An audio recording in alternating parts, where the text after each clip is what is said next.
O vetor vivo nasce na harmonia da teia projetada e construída, revelando o fluxo das forças invisíveis através da geometria organizadora.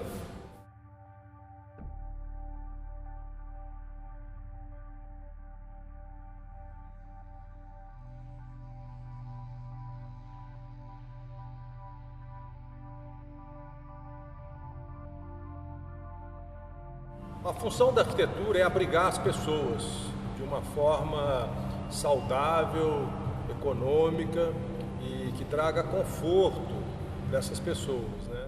Procura responder às necessidades, né, dos usuários, dos grupos sociais, né, das populações, de forma a cumprir essa missão também de maneira econômica, de jeito que ela seja viável, né? Então, o principal objetivo é bem funcional mesmo.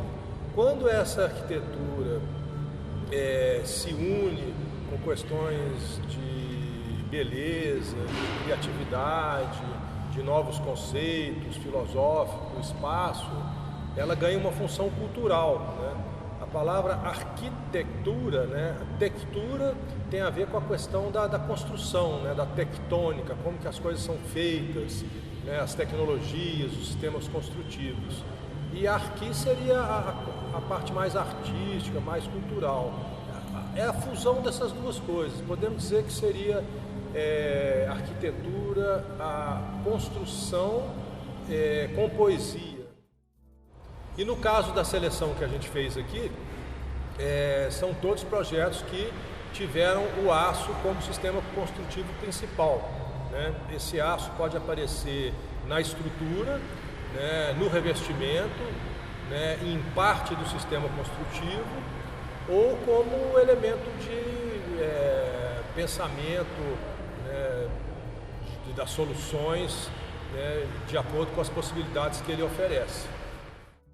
Essa exposição Vetor Vivo, ela procura fazer esse diálogo entre a arquitetura construída e uma arquitetura imaginada, uma espécie de poética tectônica, né, que é uma especulação sobre as possibilidades dessa arquitetura, da criação de espaços e volumes, né, usando esse material que a gente escolheu, o único material presente na exposição, que são as barras da Gerdau de 1 polegada de ferro de aço oxidado, né? Então, a gente faz as composições dessas peças que elas transitam entre esculturas e estruturas de uma forma que os conceitos de estabilidade, de geometria, de construtibilidade estejam presentes, mas de uma forma livre, de uma forma orgânica, onde a manipulação dessas peças se dá de forma livre, assim, não é uma ciência exata, né? Onde a minha ideia surge, né, na construção dessas peças e também na hora da execução por parte dos operários, dos serralheiros, da Acero, né, da empresa que construiu as peças, eles também podem intervir um pouco nesse processo, né, a partir de uma indicação que eu dou, que é uma maquete, a princípio de madeira, depois de aço, e eles constroem a partir dessa maquete. Quer dizer, é um processo aberto, não é um processo assim, rígido e fechado. As obras da exposição Vetor Vivo, elas têm duas características para quem olha numa primeira mirada assim. Primeiro são as torres, que são as obras mais altas, né, que dialogam com esse desenvolvimento vertical da peça, né? Então elas consideram essa questão da geometria, da estabilidade, né, que permite que a estrutura seja uma composição solidária, né, entre as barras, né?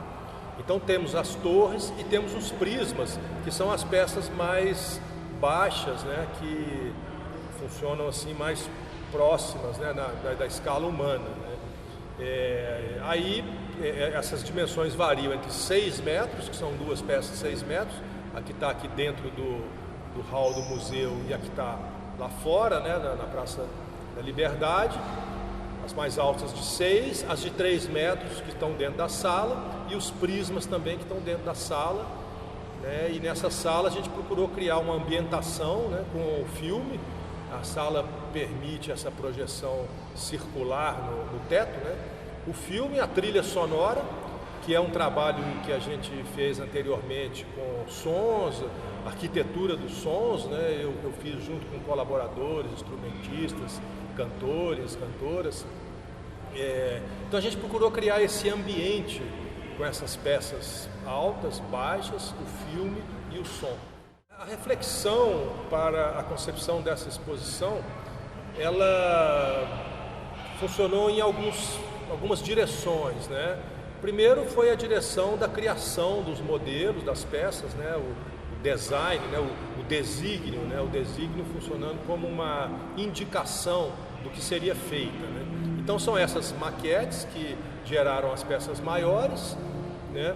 Depois a organização da sala, né? Criando uma espécie de um vazio central com as peças em torno e essa tela superior, e também o raciocínio em torno disso, né?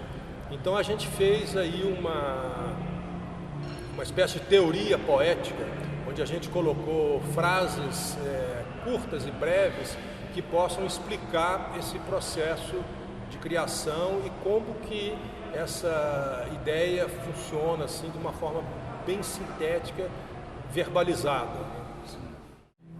A estrutura é uma espécie de solidariedade entre as barras, onde cada peça funciona em conjunção com uma outra.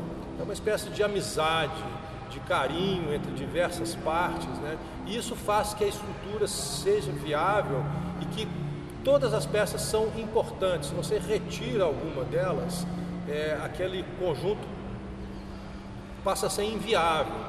Então eu gosto de pensar que essa ideia dessa solidariedade que existe na escultura e na estrutura poderia existir na sociedade também, onde as pessoas, os grupos são peças que se apoiam, que interagem em função de uma harmonia maior, coletiva, né, nacional, planetária.